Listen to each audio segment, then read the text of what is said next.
बिस्मिल्लाहिर्रहमानिर्रहीम। अस्सलाम वालेकुम। शुमाल एचटी न्यूज़ के साथ मैं हूं अमार उल्फत। आपको बताते चले, इलेक्शन से पहले नून लीग की बलोचिस्तान यात्रा, सियासी जमातों के रहनुमाओं से मुलाकातें, कहा कि अब सबको साथ लेकर चलेंगे।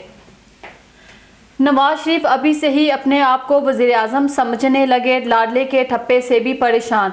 शहबाज शरीफ ने कहा कि नवाज शरीफ की मुशावरत से मसाइल हल करेंगे और मुल्क को बेहतरी की जानिब गामजन करेंगे।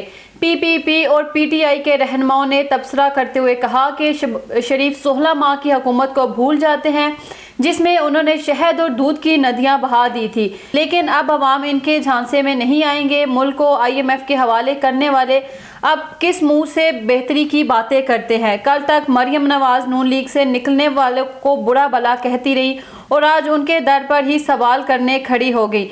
बिलावल ने कहा कि कमज़ोर जमातें ही इलेक्शन से पहले सहारा ढूंढती हैं।